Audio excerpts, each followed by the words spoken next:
Titus and Kevin McCullum. Not the sports news. Now, as a Liverpool fan, this hits home because he was busting at Liverpool. His name is Trevor Coppin. He's 29 from Colchester. Tyler Coppin. Tyler Coppin. So what did I say? Trevor. Mm-hmm. Not that Trevor. No, not that Trevor. I know exactly who I'm thinking about. See, this thing called tragedy chanting, and he did this as a cop. He's 29 years old. He's a sergeant. He pleaded guilty in court to a public order offence. He did this at the Liverpool-Chelsea game in Anfield, October. And this was off duty, right? So he was doing this chanting while off duty. Got spotted by a steward in the crowd, an Anfield steward, and basically then reported to Merseyside police. They escalated it. They charged him, and then that's when he eventually got bust and he got in trouble. Now he's been fired from the Essex Police misconduct hearing. The chief constable there, Ben Julian Harrington, said if officers are responsible for holding the law, it cannot be right that they break it. So, I mean, there are all these examples of tragedy chanting. So the Hillsborough disaster, 97 fans unlawfully killed in a crash at Sheffield Wednesday in 89. I remember I was there I'm not there that day, but I was watching it live on TV, and we can understand, the Bruce Gobler stories about it are just horrifying. Yeah. It is heartbreaking. The Heysel Stadium disaster, again involving Liverpool, and 39 fans, most Juventus fans, were killed when Liverpool fans rushed them. And I think a wall got pushed over and they got crushed and died. Oh, man. That's 1985. 1985. You're absolutely right. Sorry, yeah, you're absolutely right. I was just trying to think about that. Again, and Liverpool then were banned, and English clubs were banned from European football for a long time. The Munich air disaster from 58. I mean, that was the start of the Busby Babes. You know, that was a great Manchester United team. A lot of great players died. 23 people died, including 8 United players, basically most of the team. So Matt Busby had to rebuild that team from scratch again. And that's when he got Dennis Law and George Best and Bobby Charlton, that crowd in. And then the Bradford fire. 56 people died in 1985 when a stand at Bradford's City Valley Parade Stadium caught fire. So people, and this is what fans do, they chant about this stuff. You know, they chant about a fan being stabbed. Do fans in South Africa, Orlando Pirates fans or Chiefs fans, do they talk about the 41 who died at Ellis Park? Do they ever chant about that? No. It doesn't get mentioned. No, it doesn't. The day also goes by very silently, very solemnly. Yeah. No, I can't say I've ever heard any of those chants. But Chiefs fans, I don't think we want to rehash any of that. No. You know, it's a tragedy. It's called a tragedy for a reason. People lost their lives in front of for the world to see, you know. So for me, I'm glad that an example has been made out of Tyler Coppin, because off-duty doesn't mean that you're off-duty from your... You're an example. Correct. So if you're going to uphold the law, you're going to have to do that in every facet of it. It can't be I'm off-duty and so now I could do that. Is the culture different though, Kev? Is the culture different where perhaps here in South Africa, we don't? I mean, we also have a history if we had to reflect on, you know, post or before 1994. I don't know if we're that kind of people. Yeah. You know, so for me, it's a culture thing at the end of the day. We sit together as fans from opposing sides, you know. And look, there are stabbings, there are fights. I'm not saying that we're sitting together very peacefully during a derby. We're not. There is the odd scuffle. There is the I had too much to drink. There is the, I hate these fans so much, depending on which side you're on. But I don't think it spills over like this. And I think it's more of a culture thing, if you had to compare. Yeah, without a doubt.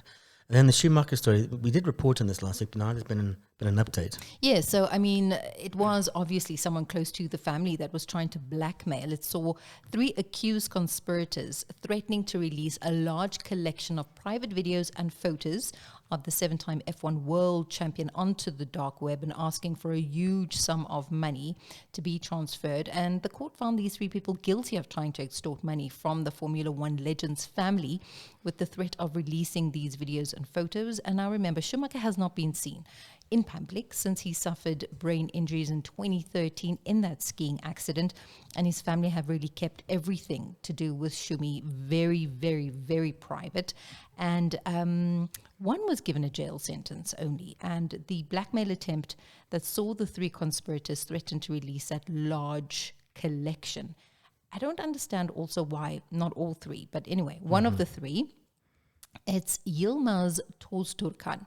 a nightclub bouncer from Germany. He was sentenced to 3 years in prison for the attempted extortion of the Schumacher family, in which the family was held to ransom for 15 million euros. It's just sick. It would be like somebody sneaking into baby Jake's house when he was ailing, somebody sneaking into Joost's house, taking pictures of him in his wheelchair or in the toilet. It's just sick. It's not right. And also, Marcus Fritscher, he'd been working for the family for 18 months before the skiing accident, and he received a suspended 2-year prison sentence.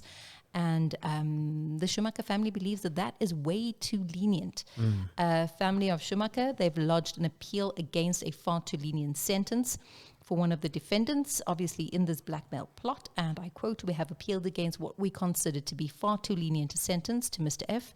And a statement from a representative for Karina and the Schumacher family confirmed this on the planetf1.com website. So it's quite strange that some websites will call them, they won't name their surname, but others have without a problem. I don't know why. Some of them call them F. I don't know if it's a German thing, but it's the names are in the court papers, so you're allowed to name them. Well, there they are. Yeah. And that is what's happening with Shumi's blackmailers. And we still also don't know how Shumi's doing. Remember I told you I felt robbed the other day of not knowing as a fan, like, is he alive? Is he okay? Something, exactly. Just something, just like a peace offering. I know it's private, but give it a 6-month update every now and then. It's something, because at the end of the day, all the fans, I guess you mourn silently because you yourself don't know, and fans, super fans, when you're so invested, you also kind of feel like you're out in the cold somewhere. And I understand the privacy and everything that they need. But like you said, every now and then, just give us a little something. Yeah, well, I did see an interview with Ralph Schumacher, who lives in Cape Town a part of the time. He owns a boutique hotel in Constantia. Ooh, which one? I found that out, actually. It's something called a villa. But he did an interview with the Times of London. Bay? No, in Constantia. In Constantia, okay. Yeah, because now he's come out and he's just got married, came out to his wife about 3 years ago, then came out to the public about 2-3 years ago, and he and his partner, I think husband now, bought this place. And Owen Slot from the Times, the chief sports writer, was told that during the interview you can't talk about Michael too much, and yet they did talk about Michael a bit, about the rivalry growing up as kids and stuff like. But you can't talk about Michael now. Yeah. Oh, wow. So those were the restrictions put on that interview, which are quite heavy. Because how do you not ask, right? Yeah, exactly. I mean, I've asked questions all my life and have gotten into very, very many detentions because I went to a convent and asking questions as to how do you know Jesus was definitely born on the 25th of December? Anyway. And did he get any presents? Oh, he did. Frankincense, myrrh and gold. Was it gold? No. Frankincense, myrrh, and one other. I'm trying to sing the song so that I can get to.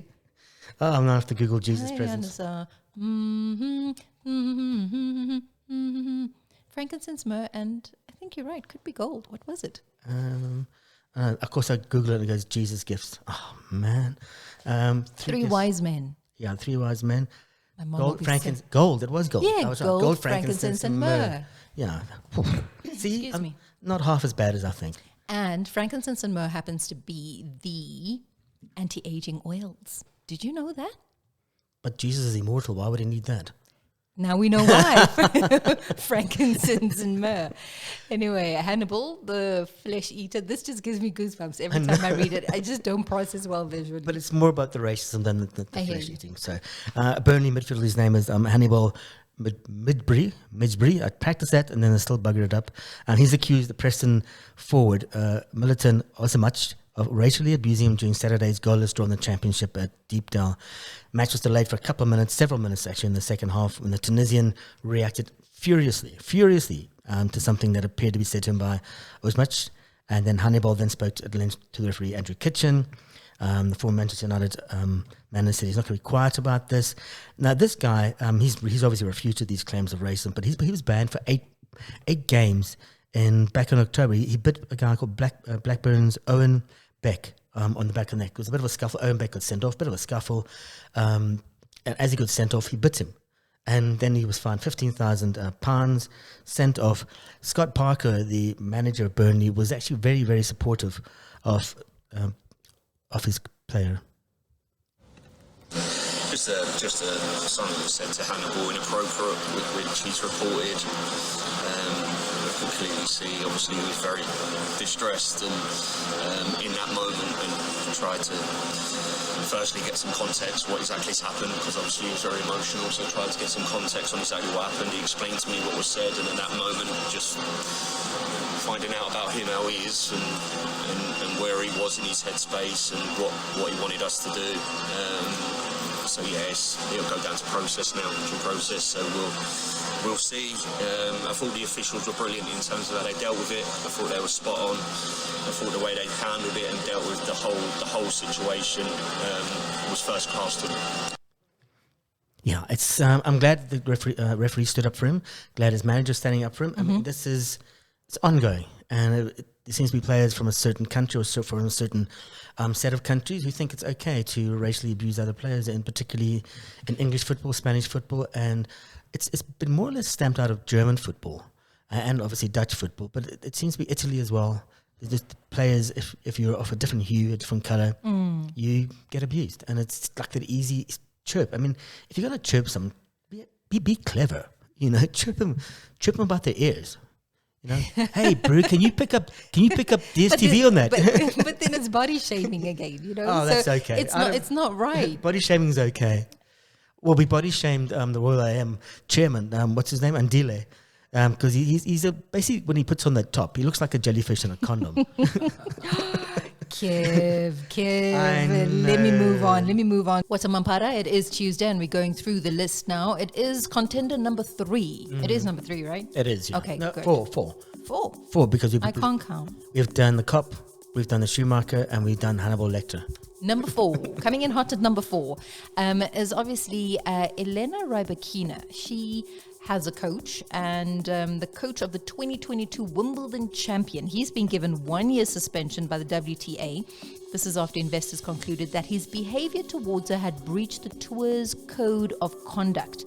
So he's not permitted to attend tour events in an official capacity, and it's alleged that he subjected Rybakina, 25-year-old Russian-born Kazakh, who is ranked number 7 in the world, to mental abuse during their partnership. Now, this is where I'm a little lost.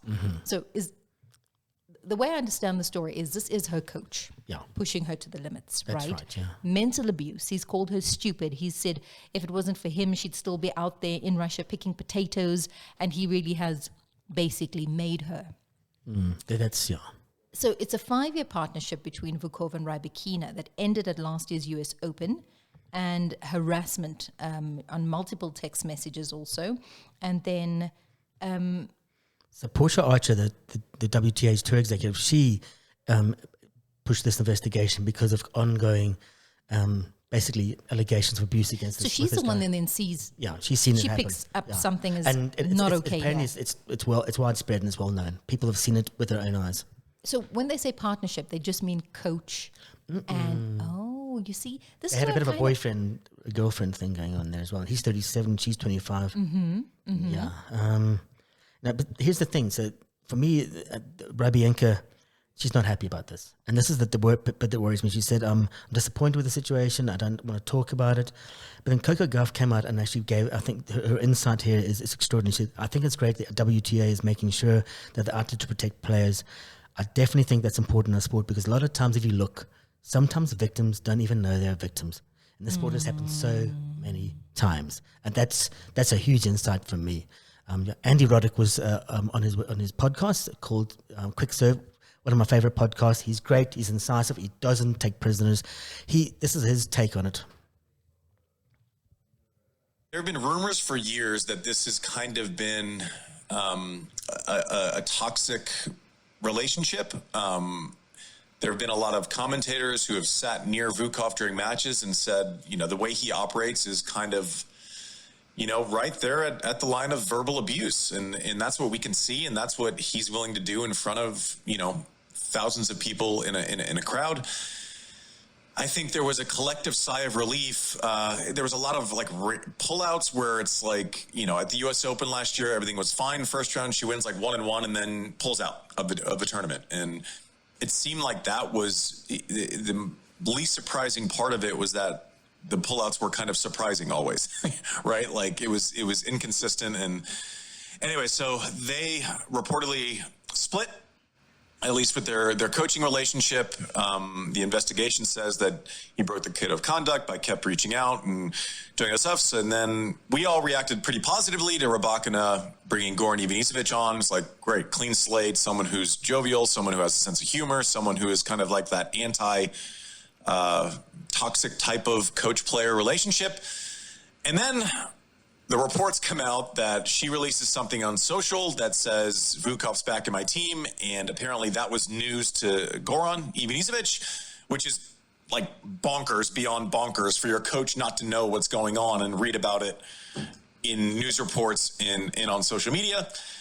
Goran sticks out the Australian Open and says, "Nope, this situation is too weird for me. I'm out." Recently, I hired Davide Sanguinetti, who I really like and have always gotten along with. JW, run us through this situation. It's toxic. So there is actually a rule that says that coaches and players may not date. Is there something like that on the WTA? I think there is, but I think it's the abuse. That's the main thing, yeah. It is the abuse. And I like that was a Coco Gauff who came out to say that sometimes victims don't even know they're victims. But from the outside looking in, you can identify, and perhaps it's so clouded from the person on the inside being abused that they see it as normal, right? Because it is within a coaching. I mean, to be called stupid is also... Yeah, it's a Stockholm syndrome. Yeah. But I mean, did you watch The Murder of Gabby Petito? No. I watched it the other day, and it's a similar thing where the victim doesn't know they're the victim. Poor Gabby is no more. She was murdered, and it's the same thing where on the inside everybody else can see the abuse, but the person on the inside doesn't recognize it, cannot see it for what it is. Because it become the norm. Yeah, exactly. So I don't know, this one doesn't sit so well with me. Yeah, that's why, I think Vukov, as Andy Roddick pronounced him properly, he's definitely a contender up there. This is obviously, it's been an ongoing process or ongoing situation. Mm-hmm. And can we say, often the victims don't know the victims. Yeah, also the next one, Sinner, he doesn't think he's a victim. Come on. How do you not think you're a victim? You can't say the physio gave it to you because you're a professional athlete. Yeah. I gave a professional footballer a headache tablet once, and he took it. He said, "What is this?" And I was like, "It's a Panadol Extra." And he actually went onto WADA's website. That's great. And put in there what it is. It was on the labeling, and hit enter and said, "Okay, thanks, I can take it." And that is a headache tablet. Well, that's incredible. The education for that. So you cannot tell me that you are willy-nilly lying there and just saying, "Oh, my physio gave it to me, and so I took it because I thought." No, you're still going to check everything, and only 3 months suspension. I'm sorry, I'm just not buying into this. I'm thinking of all the other athletes. Geraldine Pele, didn't she fall victim to something similar where someone also gave her something and nobody?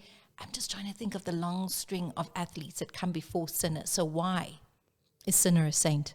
Yeah, you got absolute responsibility for everything that goes into your body, whether it goes in through a spray, whether it goes in through an injection, or whether you eat it. Cyclists obviously particularly susceptible to it, rugby players as well. And I don't know who was on the weekend. There's a guy said, his name is Madison, and he scored the final try for the Force against Fiji in the Super Rugby. And I was listening to him talk afterwards. He said, I was feeling a bit knackered at half time and my knee was dodgy, but the doctor just gave me a pill. What? Immediately. But Novak Djokovic is not at all happy in the situation. It's not a good image for our sport, that's for sure. There's a consensus, or I would say a majority of the players that I've talked to in the locker room, not just in the last few days, but also last few months, that are not happy with the way this whole process has been handled. The majority of the players doesn't feel that it's fair. Majority of the players feel like there is favorism happening. It seems like it appears that you can almost affect the outcome if you're a top player, if you have access to the top lawyers and whatnot. So we've seen on the social media Simona Halep and Tara Moore and some other players that are maybe less known that have been struggling to resolve their cases for years. or have gotten the ban for years. And I think, right now it's a ripe time for us to really address the system, because the system and the structure obviously doesn't work of anti-doping. It's obvious. So I hope that in the next period of the near future that the governing bodies are going to come together of our tours and the tennis ecosystem and try to find a more effective way to deal with these processes. It's inconsistent,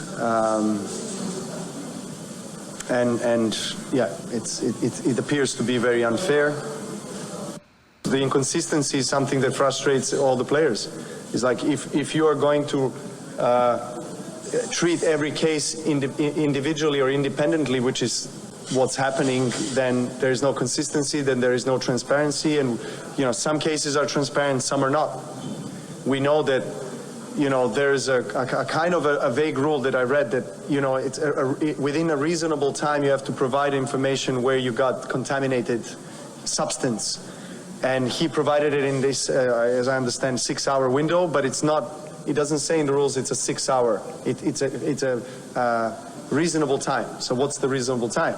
Obviously, sometimes in one case you can have a larger contamination. Sometimes, in some cases, you have a smaller one, like in his case.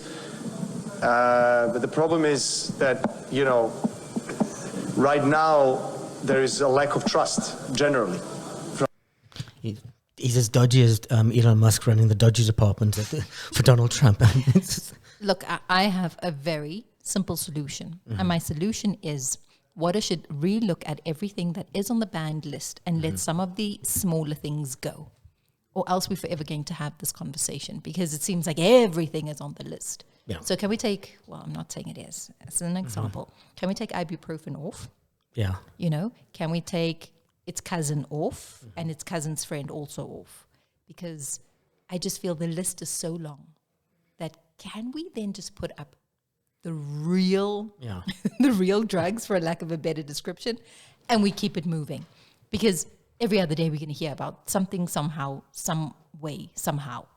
I put an ointment on. I didn't know that it had what, Well, the UCI have just banned cyclists from using this thing like carbon monoxide poisoning. But anyway, on to the last one. I'm going to let you take this one. Oh, gosh, I don't even know where to go, where to start, but we all know what's happening with Royal AM. And according to reports, the future of Royal AM is looking increasingly bleak.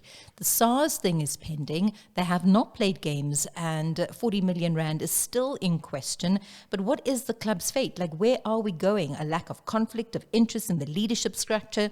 That's not clear. I'm lost, Kevin. I'm lost. I'm lost. Turkey's ready for Christmas. I mean, the PSL, after the relegation battle in 2021, they basically were fighting for Royal AM to get up. And they changed the rule, changed the constitution. I know a bunch of clubs, this is according to Far Post, they want to expel Royal AM. Can they do it already now? Yeah, but they've got to change the constitution. Then can we also do that? Yeah. Like, can we change the policy? Can we have it tabled where it needs to and stamped and approved so that we can move on?